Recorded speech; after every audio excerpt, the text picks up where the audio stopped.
Assalamualaikum warahmatullahi wabarakatuh. Alhamdulillahirabbil alamin. Nahmaduhu wa nasta'inuhu wa na'udzu billahi min syururi anfusina wa min sayyiati a'malina. May yahdihillahu fala mudhillalah wa may yudlil fala hadiyalah. Asyhadu an la ilaha illallah wahdahu la syarikalah wa asyhadu anna Muhammadan abduhu wa rasuluh la nabiyya ba'dah. Amma ba'du.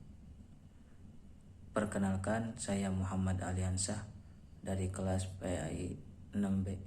Di sini saya akan memenuhi tugas ujian tengah semester pada mata kuliah Hadis Tarbawi dengan dosen pengampu Ibu Hajah DBB Nabilatul Fauziah LCMA.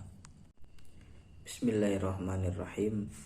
Hadis yang saya ambil berbunyi, An Abi Hurairah radhiyallahu anhu anna Rasulullah sallallahu alaihi wasallam qala idza matal insanu in qata'a amaluhu illa min thalasin shadaqatin jariyatin aw ilmu yuntafa'u bihi aw waladun shalihun yad'u lahu, rawahul Muslim. Yang artinya, dari Abu Hurairah radhiyallahu anhu berkata, Rasulullah sallallahu alaihi wasallam bersabda, apabila manusia telah meninggal dunia, maka semua amalnya putus kecuali 3 hal.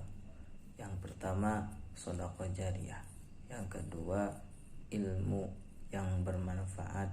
Dan yang ketiga, anak yang soleh yang selalu mendoakannya. Hadis riwayat Muslim. Hadis yang tadi dibaca menjelaskan tentang amal perbuatan manusia yang tidak akan pernah putus walaupun dia telah meninggal dunia.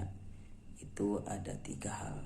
Yang pertama, sedekah jariyah, yang bisa kita lihat, bisa kita bayangkan, bisa kita amati. Seseorang yang memang rajin dalam bersedekah tidak akan menjadi miskin, malah akan menambah hartanya tersebut.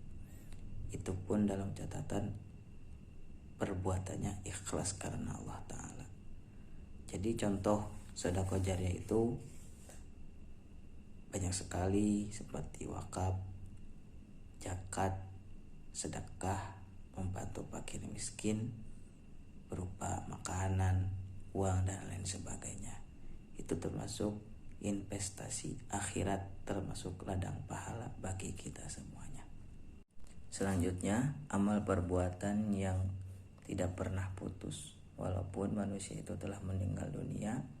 Yang kedua yaitu ilmu yang bermanfaat.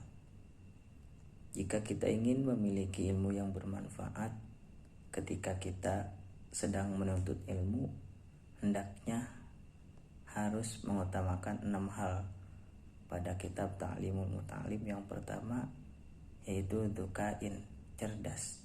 Kita senantiasa harus memiliki pikiran IQ yang memang di atas rata-rata. Jadi tidak bodoh dan juga tidak pintar, tapi memang bisa memahami atau bisa menerima ilmu yang diberikan oleh guru kita.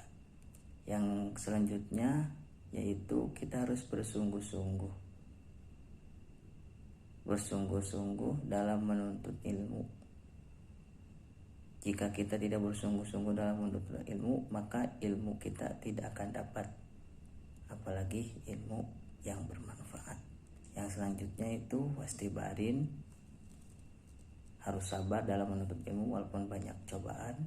Yang selanjutnya wabulgotin, harus membutuhkan biaya, dana yang cukup besar dalam menuntut ilmu. Wa irsyadi ustadin, yang selanjutnya harus sesuai dengan petunjuk guru. Apa yang diberikan guru kita harus patuh. Yang selanjutnya yaitu watuli zaman, yang terakhir yaitu panjang masanya. Jadi menuntut ilmu itu panjang masanya, karena dalam hadis diceritakan bahwasanya utlubul ilma minal mahdi ilal lahdi, carilah ilmu dari ayunan sampai ke liang lahat. Dari ayunan kita diayun sampai ke liang lahat, berarti waktu dari ayunan sampai ke langit itu waktu yang emang banyak, emang panjang, bukan sedikit. Itu hal-hal yang perlu diperhatikan dalam menuntut ilmu agar ilmu yang kita dapat bisa bermanfaat bagi orang lain. Yang terakhir, amal perbuatan manusia yang tidak akan putus walaupun dia telah meninggal, yaitu anak soleh yang selalu mendoakan orang tuanya. Jadi kita sebagai orang tua harus selalu senantiasa mendidik agar anak-anak kita menjadi anak-anak yang soleh, berakhlakul karimah. Dengan yang pertama dimasukkan ke pesantren, dan yang kedua disuruh mengaji di majelis-majelis taklim, supaya anak tersebut sedikit demi sedikit akan senantiasa menjadi soleh. Kesimpulan yang dapat diambil dari pembahasan tadi, yang pertama, selalu ikhlas dalam hal apapun, terutama dalam masalah shadaqatun jariyatun.